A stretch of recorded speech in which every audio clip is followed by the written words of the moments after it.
and welcome. This is Tagged thanks to Head and Shoulders. I'm Sarah Rowe. This is Sarah Hosko. Hosko, how much did you miss me? Rowie, that is the first time you've got my last name correct. I know. Congratulations. How much Hosko without an S. No, it's great to have you back, Rowie. Super stoked. I'm excited for today's episode because there's so much to talk about, so much exciting stuff coming up. But the biggest thing I want to talk about off the back of the weekend was Collingwood's big defeat against Sydney, who are arguably one of this year's contenders. I know. I think the thing is that it was unexpected by the rest of the league, but we feel like we had a good performance against Melbourne.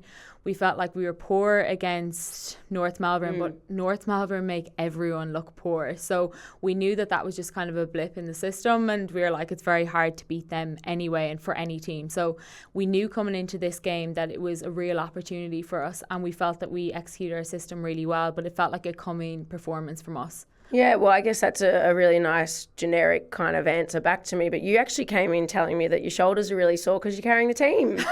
Is that correct? Hosko, you came in telling me about the goal that you scored, actually. You showed me the picture, the bad picture of you that Richmond posted. Yes. And really you just wanted to tell me that you scored a goal. You really don't like getting picked on, do you? I always have an answer for everything. So what's your standout moment? Was it your own goal or what was it? No, that was pretty special, but I am going to go with, North Melbourne's winning streak at the moment. So they are 17 matches on a winning streak, which if we put that in days, it's 651 days. So that is absolutely huge. I commentated the Carlton Gold Coast game on the weekend, and I'm loving the style of Carlton's game. So I'm super excited because this week Carlton come up against North Melbourne, and for me the question is, are Carlton serious contenders this year? And if they are, they're coming up against last year's reigning premiers, and this is their chance. Yeah, unfortunately I didn't get to play round one against Carlton, but I think Pies were disappointed to lose that game. But now upon reflection you see how good Carlton are. You're like, it wasn't just a fluke by them. But I do think it'll be very hard to beat North. After playing them last week, it was like a complete different level, and I don't know how any team really can take it to them. So I would think that it would really test Carlton this week. Well, that's all of the exciting stuff that we've got time for talking about on field. But off field, we have our very own favourite from Fremantle, Emma O'Driscoll, giving us the off-field tea. We are back for another episode of OMG, and OMG is exactly what I'm saying about this next topic. To all the AFL media teams, club media teams, any platform that is posting horrendous pictures of athletes, please stop. It's not nice. I only want photogenic, gorgeous, smiling photos of me when any article is released, please, because it's ruining my confidence again, and I'm sure there are plenty of other athletes that will say the same thing. I'm all for a muscle pic here and there, like side-on is probably my best angle. If you can pump up the bicep a little bit with some Photoshop, that's even better. But as soon as it becomes like zoomed in on the face, either squashed or just looking horrific because that's just game face, I don't want to see it. I'm actually not about it. Photo day, take 1,000 smiling photos of me and post them, please. So I have got my own personal example from the round 3 clash against North Melbourne. I got concussed, and the only photo the cameraman took of me that day was me walking off the field, Spacey Jane, and our media team decided this was the one to post. In fact, this one right here is the face to post. It was terrible. It was absolutely terrible, to the point where I'm still traumatized now and seeing a psychologist for it. However, our Freo media team did redeem themselves, because when I made my return against the Eagles on the weekend, this is the photo they posted, and I am stoked about it. Smiling, happy, got a bit of makeup on, pink backdrop, sensational. Couldn't have said it better myself, MOG. I think after that I just reflect. MOG. Okay, we'll go again. That's good. Keep going. No, keep going. You stuffed that up. That's good. OMG. OMG. Well, what I say is, every time we get into a team meeting, every single time, Sam Ryde puts up a picture of one of us that's an absolute stitch up from the media team. But recently we've been getting him back. So we put up pictures of him from his career. So, Hosko, I reckon a lot of the pictures that have been taken of us over the years are going to haunt us for years to come. I can guarantee it. I reckon my first ever draft day photo was with Jess, and the photographer made us hold a football between our heads because they wanted the mirror image. And it is horrific. Like, once it's out there, it's always out there. But I was pissed off at Richmond's media team because this week you just threw me under the bus. You scored a goal. I scored a goal. Yes, I scored a goal. But the photo that they posted is absolutely horrific. I don't even know that you can call that a kicking technique. It looks awful. Well, you always say that you always accept collabs no matter what, and you just decided not to accept this. No, I did. I still collaborated. It took a little bit of time, but I did collaborate. But I'm going to talk about some stitch-ups because I've got a story for you, and you haven't heard this one yet, but I'm curious to know. Now, I'm aware of certain topics that you don't like talking about on air. Probably. Now, what would that be? Maybe your biggest fear. Like if we were about to air your dirty laundry. I struggle to talk about love. Oh, the love doctor herself. Yes, I struggle to talk about any toilet humor because you bring it up way too much and I just can't deal with it. Like, you got to act like a lady, Hosko. So if it's anything got to do with that, I don't want to hear it. Okay, well, I'm really sorry to let you down, but I'm going to give you a graphic content warning here because we're about to talk about one of those two topics, the second one.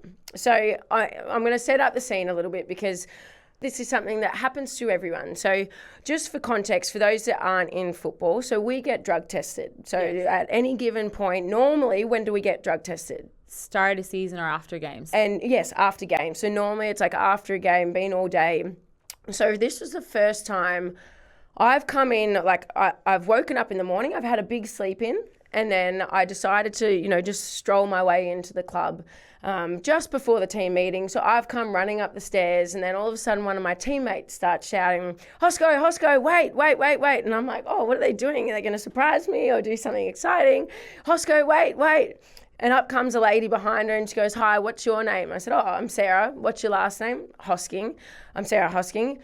And she goes, oh, great. Hi, my name's such and such. Let's just call her Sharon, okay? So I'll just give her a little bit of content, And she goes, I need to do your drug test today. So perfect, that's fine. Keep in mind, as I said, I've woken up, rolled straight out of bed. I've had my breakfast. And coffee? I just had a coffee as I was leaving. I know where this is going. Continue. Oh, it's making me clammy just thinking about it. It's making me sick. Okay, so I said to Sharon, I was like, it's 5 minutes. She's writing down some details. And I said, Sharon, we're going to have to hurry this up if we can because I really need to go. Like at the moment, I can I'm ready to go. And very quickly, I let her know, Rowie, because I said, I haven't been to the toilet this morning and I've just had a coffee. So we've got to hurry this up. So we've gone into the bathroom. So again, for those that don't know, when you get drug tested, the WADA and ASADA ladies, normally they follow you into the bathroom and they watch you do your urine sample. So they have to stand there and they watch. Urine sample, that's what they're asking. Can we just clarify that was what they were asking for? Yes, they were asking for a urine sample. Yeah, and so, you decided to give it to No. So I had a full bladder. We've gone to the toilet. Sharon's in front of me. Now what you have to do is you lift your top up, you got to tuck it into your sports bra, and then you got to pull your pants down. They were at my ankles, so my cute little pot belly's hanging out as well, and I'm sitting there. So I'm like, shaking because I've had a coffee, haven't been to the bathroom yet. I've got a full bladder, so I put the cup in between my legs, and I start weeing. No. She can't handle it. So I'm midstream. It's way too graphic. I'm midstream and all of a sudden it gets cut off. So I'm like, when you feel it? So I can feel my coffee coming. So no. Just no. I can feel the sweat dripping down my face at this point in time. And I said, Sharon, I'm sorry, we're gonna have to stop. I was like, I really need to go to the toilet. So I picked up the cup, hasn't quite finished. I was like, come on, I can do this. Try and wee again. Even your face now is making me uncomfortable. Yeah, I know. So I go again, pick up the cup, bugger, I haven't filled the line. So you have to hit a certain point in the cup. So I've put the cup down and I said to Sharon, do you mind just like stepping out of the room for a second? I'll go to the toilet and then you can come back in and then I'll finish my sample. And she goes, I'm really sorry, Sarah, but I can't leave you. I have to stay with you. So right now I'm sinking in my seats. As I mentioned, visual. I've tucked my top into my sports bra, my pants are at my ankles, and I haven't filled this cup. And all of a sudden, poo's coming. I'm telling you. We already need to beep that out. You can't mention that word on this podcast. So she then starts talking to me. She goes, would you like me to try and distract you? And I was like, okay, let's give it one more go. So I put the cup between my legs again. She turns on the tap. And then What's her face? Well, she's trying to be really polite here. Like, I am creating a scene. So I am, you can imagine, I am hysterical at this point. I've said to Sharon, she's my new best friend. I've never done this in front of anyone before. I was absolutely mortified. So she's turned the tap on, starts asking me questions, going, oh, have you got a housemate? And I was like, yeah, I've got a housemate. And she goes, oh, what's your housemate's name? And I was like, oh, Aveen, can we not talk about my housemate while I'm trying not to shit myself right now? Oh. So anyway, so essentially what's happened, I've then couldn't get enough wee to fill the cup. I've had to put the cup down. I told you that Sharon has to sit there and watch. So she had to watch me go to the toilet and do my morning poo. No. Hosko, like, there's so many things that are wrong with this situation. One is the fact that you're open to telling this story on air. Like, yeah, but I cannot, because you can't not. You definitely cannot. It's arguably one of the most embarrassing moments. It's one of those things where you just withhold the information. Absolutely not. You keep that one with you forever and you don't tell anyone. But you, on the other hand, want to tell it on air. I'm just giving the people what they need to hear. They need to hear that one. Definitely. A little bit traumatized, as you can tell. I'm traumatized. The problem was I didn't finish my wee sample, so we had to come back an hour later, and then I went to the toilet, finished my wee sample, thought I was a hero, turned next to me where I thought the toilet roll was, and there was no toilet paper. So I said, Sharon, can you please go and get me some toilet paper? And she goes, sorry, Sarah, I can't leave you. So I'm like, what am I meant to do? I can't wipe. So she turns Oh, so this story is going from worse to worse. She turns to the hand dryer, cocks a leg and goes, you could dry your fanny on the hand dryer. No, God. All right, I'm super excited because today's special guest played 205 games for the Hockeyroos before being signed as one of Essendon's best players at the moment. She also sits in the leaderboard for the AFLW Champion Player of the Year award. Rolls off the tongue, it still keeps going. I could keep going. Welcome, Essendon superstar Georgia Nanscawen. Woo! No, thank you for having me. A woman of many talents. I think from a fellow cross-coder, I have to ask about your journey as a Hockeyroos. 205 games, incredible. Why did you decide to hang up the boots? Hockey was my first love. I picked up a stick from the moment I was born, and my dream was to play for Australia and go to an Olympics, and was very, very fortunate for that to eventuate. I was picked at 16 in the team, so dream came true at an early age, and I had wonderful memories and travelled and fortunate enough to play at the Olympics and the Com Games, and I got to was about 24 years old, and I just hit a point where I realised that I didn't love it anymore, and that I needed to do something different, and it was a really hard realisation to come to because as you guys know, sport becomes your identity, and from this young age I was a hockey player. That's how people knew me, and I was living this almost false life that's not what I wanted to do anymore. And so I made the decision at 24 years old after 205 games that I was ready for a change and stepped away, and never look back. That's a really brave decision to make at the age of 24. Another very brave decision is to room with one of my teammates, former teammates at Collingwood, Georgie Parker. Tell us about that. Surely you have some dirt on her. Georgie and I roomed together a number of times, probably most notably the 2014 Com Games in Glasgow, and we're quite different personalities. I'm a very, very punctual person. I get so stressed when I'm not on time. And Georgie's a bit more relaxed and She probably fits in our category, I'd say. Right? I don't want to be put in that category. I want to be put in this category. we by the end of the tournament I was just like, I'm just going to go without you. I'm sorry. Like, this is stressing me out. I think I had my little bit of the room all nice and tidy and her stuff's everywhere. And but yeah, I mean, yeah, we shared a lot of great successes on the hockey field together, and she's a very fun character. She is, isn't she?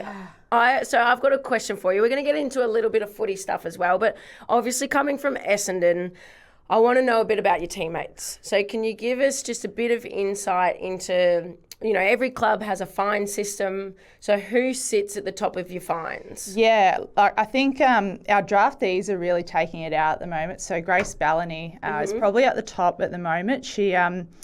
She's a bit of a hurricane. All the young ones are. They're so full of energy. It's great. TikTokers. TikTok. So Sophie Strongtail got fined for their TikToking in the changing room before our training the other day. But no, Grace, it was her birthday actually the other day. She got a few fines. The first one on her birthday was she got our facilities guy came down with a screenshot on his phone. Can you identify this person? And it was Grace. She trying to use someone else's band to get in our building, and it was like shut off, and she's got this like mug shot that she's like CCTV. I was like, yeah, that's Grace. And then we had a debate over lunch whether the purple wiggle was dead. So she was convinced. No, Jeff.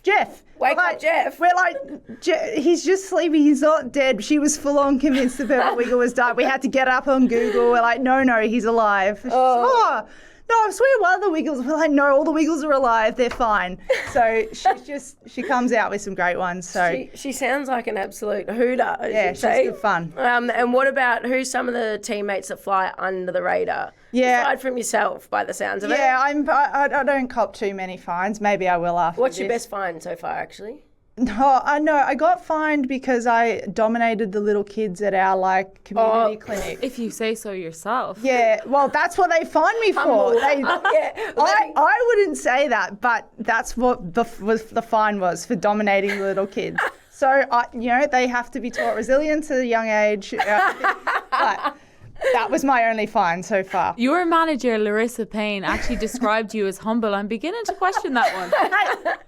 They weren't my words. So a few others that fly under the radar? Yeah, probably the other notable one's Georgia D, little silent assassin. But I think we fined her because she bragged about not getting a fine. So we're like, well, there you go. So she sneaks under the radar. I've got another quick fire for you. Which one of your teammates would you choose as your emergency contact? Let's go Bess Keeney. She's very although she is about to have a baby, so she might have to go off there, but she's very, very responsible. So good test. And which one of your teammates is the biggest Harry Potter fan and sleeps with a Harry Potter scarf? Yeah, so aside from me. Aside from you. Is it what are you? Gryffindor, Hufflepuff? No, what's the look, other ones? I'd Slytherin and Ravenclaw. No, I'd be I'm fully honest about this. I would be a Hufflepuff, I think, and I think I'm too loyal. I'm too nice. I'd be a Hufflepuff, but no, let's. I do have a Gryffindor scarf. Let's go Mia Bush. I actually have a life-size cutout of Ron Weasley. Oh, stop it! Who lives in my spare room. We need to see this. Yeah, I'm sorry, you need. It's on my Instagram. So he came along to one of our shameless. This whole thing. Yeah. Came along to one of our silly Saturdays a few years ago, and Mia Bush took quite a liking to Ron. So she can be my partner in crime in the Harry Potter stakes. Who's your favourite character from Harry Potter? Oh, you have to stick with the redheads. So let's go Ron. Oh, I love it. Georgia, you're also in career best form at the moment. We do have to go back to football at some point. So when you went from Hockey Roos and then we went from there to North Melbourne and then on to Essendon, I suppose, what's the thing that has brought your game to a new level? Yeah, I think there's a few things, like the first bit's being in an environment that you feel comfortable to grow and develop and that you feel supported in. And I think, I joined in Essendon in 2019 in the VFL after being delisted from North, and from the moment I walked in the doors, like that was the biggest thing that stood out to me, that I felt valued. I felt that I could be myself. And I think that's when you play your best football, or, in any sport. So, it's a credit to the environment for really fostering that ability to grow. And, like all of us, I think you're always your own harshest critic. And there's been phases through this year, earlier in the preseason, when you doubt yourself. And, I was getting really frustrated over things. And it took a couple of our coaches and even teammates to say to me, hey, like, focus on the things you're good at. Use they're your strengths. Like, work on your strengths. Yes, you'll always have your, things that you're going to push and want to get better, but don't shy away from like what you're good at. And I think that was the biggest thing for me, that I don't have to be anyone else. I don't have to try be any player that I'm not. It's just bring what I am good at, and that together with never wanting to be satisfied with where I'm at. We see the draftees coming through at the moment. They're incredible. If you're staying still, like, people will overtake you, and that drive to get better. Well, age is just a number. Yep. So I'm going to ask the question, how old are you at the moment? Yeah, 33. 33. Yep. So to be completely honest, you are one of the best players in the competition at the moment, and I love, like, the way that you're talking about, your drive and determination to continue getting better. You've also had a lot of resilience thrown your way as well. You did your ACL. We watched what you did in the VFL in order to get yourself on a list. Can you talk to me a little bit about maybe the mentality around that? Because there's a number of ACLs coming through the competition as well. But I look at the way that you're able to bounce back and what you're doing now, and you're arguably hitting your peak at 33. No, thank you. Still peaking. No, thank you. I feel like, I'm a young footballer, so like I still feel like there's that room to grow, because in football terms, I still am a young player. But yeah, I mean, obviously in sport you have those challenges with injury, non-selection, and like I've had the non-selection things as well. Like my whole hockey career, I felt like I was on the brink of being dropped. Like I got delisted from North, had this great patch with Essendon VFL, did my ACL before our first AFLW season. Like it's the cliche of a roller coaster, but I think for me it's just made me appreciate getting able to play more and really embracing the opportunities I get to be out there. Like we have a great group at the moment that it's so fun to be around, and I don't want to miss out on that, and it's just fun to be there. So I think for everyone that's going through those things, it sucks, but I think it makes you appreciate the good when things you're actually more. out there, right? Yeah, 100%. Well, speaking of, I know we spoke before just around